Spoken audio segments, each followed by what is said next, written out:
Um beijo para você, um abraço Mari, Matheus e todos que acompanham o Sport Center.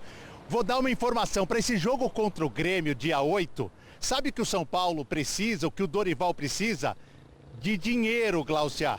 E aí eu explico, não estranhe. Tem 2 jogadores contratados, um que chegou ontem à noite, o Iago Borducci, que é um jogador do Bahia emprestado, 29 anos, lateral esquerdo, e o Domingos Duarte, zagueiro, 31 anos, está treinando aqui há mais de uma semana, que não podem ser inscritos no BID, porque o São Paulo precisa de dinheiro para pagar a Lazio e derrubar o transfer ban que a FIFA impôs ao clube. Então, dos 5 reforços, 2 não podem ajudar o São Paulo nessa busca por uma quebra de uma sequência de 7 partidas sem vencer no Campeonato Brasileiro. Quem escapou disso foi o Newton. Ele foi apresentado ontem, foi anunciado antes do transfer ban, pôde ser inscrito e falou na sua entrevista de apresentação sobre, primeiro, como ele gosta de jogar e, segundo, sobre sua relação com o técnico tricolor. Eu sou um volante, né? Faço ali primeiro e segundo volante. Já atuei como zagueiro. Eu sou aquele jogador coletivo. Se for em prol do grupo, eu tenho que atuar ali de zagueiro, vou estar disposto. Estar disposto sempre a ajudar o São Paulo. Pessoalmente, que eu conheci o Dorival foi aqui mesmo no São Paulo. E quando eu soube que ele tinha me pedido lá e aqui, eu fiquei feliz porque, como eu falei, é um treinador de seleção brasileira.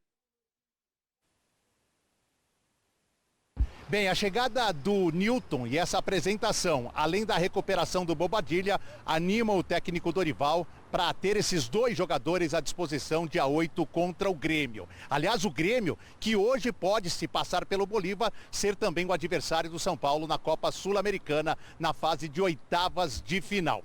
2 jogadores estão deixando o clube. O Enzo Dias, com a chegada do Iago Borducci, ele fica sem espaço, são 4 laterais esquerdos, e o Tapia, que retomou as negociações com o Columbus Crew e deve ser emprestado a esta equipe da MLS. Uma última informação do futebol: ontem o São Paulo anunciou, ou pelo menos surgiu a informação, que o Paulinho seria cedido de graça ao Botafogo de Ribeirão Preto e o São Paulo ficaria com 40% dos direitos econômicos. A torcida ficou revoltada nas redes sociais, criticou muito a decisão e o São Paulo voltou atrás nesta decisão. O Paulinho, que foi destaque em 2 Copas São Paulo.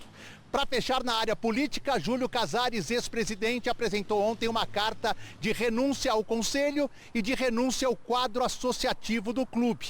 Hoje haveria uma audiência da comissão de ética, ele correria o risco antes que essa expulsão acontecesse. A defesa dele optou e ele pediu esta renúncia. Mesmo assim, o processo administrativo será continuado pelos poderes do clube e a defesa do Júlio alegou que ele não teve acesso a documentos solicitados para formatar a sua defesa e por isso tomou esta decisão, Glaucia. Rival do Corinthians, São Paulo. Porque ontem você trouxe uma história aqui sobre o Paulinho. Essa história maluca. Que história, bicho. Cara, não entendi absolutamente nada. Primeiro, ele seria emprestado. Aí depois mudou os moldes do negócio. Ele ia ser vendido. Depois o São Paulo voltou atrás. Não, vendido nunca... Vendido não, cedido, né? Cessão, né? Cessão para segurar a porcentagem. O Botafogo tá na Série C, não tá? Putz, aí você me pegou. Me pegou. Agora aqui, o Botafogo tá na Série C. Botafogo de Ribeirão Preto. Eu vou confirmar aqui, mas... Aí ele ia ser emprestado, depois ia ser cedido segurando a porcentagem, depois a repercussão negativa mudou os negócios, ele vai ser emprestado novamente. Como é que ficou essa história sobre o Paulinho? É atacante do São Paulo isso? Ela tá, agora, nesse momento, ela tá congelada. Ela tá congelada. Tá esperando o aval do presidente Macis para poder efetivar o negócio que agora voltou a ser por empréstimo até o final do ano. E é um jogador que as redes sociais, a torcida do São Paulo, fez todo um barulho, né, com razão, porque num primeiro momento era esse empréstimo até o final do ano, cedido, empréstimo, e aí depois virou uma negociação, o jogador cedido segura 40% do atleta para uma futura negociação, você tem a porcentagem do jogador e tal. Isso pegou muito mal dentro do Morumbi, principalmente com o torcedor. Eu vou dizer aqui tranquilamente para vocês que foi o torcedor do São Paulo, via rede social, que brecou essa ida do Paulinho nesse modelo de cessão, o São Paulo ficando com 40%. Isso é importante, que mostra a força do torcedor do São Paulo. a força do torcedor de São Paulo nas redes sociais. Então, assim, hoje, aí a situação aqui que ela está. Ela está congelada por quê? Porque está esperando o aval do presidente. E o que me contaram lá nos bastidores do São Paulo é que, assim, depois dessa repercussão toda, outros clubes começaram a ligar para fazer consulta em relação ao Paulinho. Entendeu? O Botafogo, só reforçando aqui, está na Série B, na 15ª colocação. Série B, está na Série B, lá embaixo na tabela. Tá né? bem embaixo na tabela. Mas ainda tem muito a Série B aí pela frente. Que é transmitido aqui na ESPN. Tá vendo? Você não sabe nem os times que a sua empresa fugiu o nome, transmite. pelo amor. Tô brincando. Mas, pô, o Paulinho, ele foi um dos destaques da Copinha pelo São Paulo. Ontem também trouxe uma informação do Matheus Ferreira, que é o volante, que é capitão do Sub-20 e foi também destaque da Copinha. Mas ele joga na base hoje. Joga na base e está sem espaço no profissional. E até deu uma repercussão nas redes sociais, porque ele tem contrato com o São Paulo até janeiro de 2028, e ele é considerado muito promissor, mas não tem espaço no time profissional. E aí o São Paulo topa negociar por um empréstimo para ganhar minutagem, rodagem. Teve sondagem do futebol europeu, trouxe os nomes dos clubes aqui, teve da Série B, do Avaí, do Atlético, e aí repercutiu muito de maneira negativa nas redes sociais, porque o São Paulo está rifando novamente esses jovens da base, mas de uma certa maneira eu não entendo como rifar, não tem espaço no time profissional, tem que dar uma minutagem também, né, Hernan? Só achei estranho como foi os moldes desse negócio. Mas aí uma coisa não tem nada a ver com a outra, né? Sim. Porque o fato da comissão técnica não dar minutagem e tal, ter preferência por outros atletas, não significa que você tem que dar o cara de presente para outro clube. Uhum. Isso não tem nada a ver. Assim, a barbeiragem que foi feita não é no sentido de tipo, beleza, o Dorival não quer, vamos aqui embrulhar para presente, pagar o Uber e levar ele para o aeroporto. Não é assim que funciona. Então, assim, o torcedor de São Paulo... E existe também uma excelente relação entre as diretorias de Botafogo e São Paulo. Sim. Porque o dono da SAF lá do Botafogo é o Adalberto Batista, ex-diretor do São Paulo, né? Que é um cara que foi durante muito tempo... muito presente na política do São Paulo. É um grande São Paulino e tal, um empresário que agora tem a SAF do Botafogo. E eles têm uma relação muito boa e o negócio acabou acontecendo. Só que, assim, claramente foi um negócio equivocado. Claramente foi um negócio equivocado e que a repercussão fez com que voltasse atrás. Tanto que o Botafogo aceitou, numa boa, segundo me contaram, voltar ao molde anterior, que era de empréstimo. Porque o Botafogo está no lucro, sabe que vai pegar um moleque que vai querer jogar pra caramba, que vai querer aparecer na vitrine. Pega o Negrutti. O Negrutti é um baita de um volante. O Negrutti é um jogador que estava lá, renovou o contrato, falou, São Paulo, eu quero ficar. Tinha proposta para ir para time menor da Itália. Não, eu quero ficar no São Paulo. Renovou o contrato. Aí o Dorival trouxe o Newton, já queria o Alisson lá atrás, né, no Corinthians, e aí começou, se o Alisson fica, de repente com o Dorival, mas aí já tinha saído. Mas aí é bom, o que eu ouvi, vai abrir espaço para o Negrutti, beleza. O moleque se empolgou, treinou, pré-temporada boa, intertemporada boa e tal. Não aconteceu. Foi pro Atlético com o Alex. Primeiro jogo, caixa.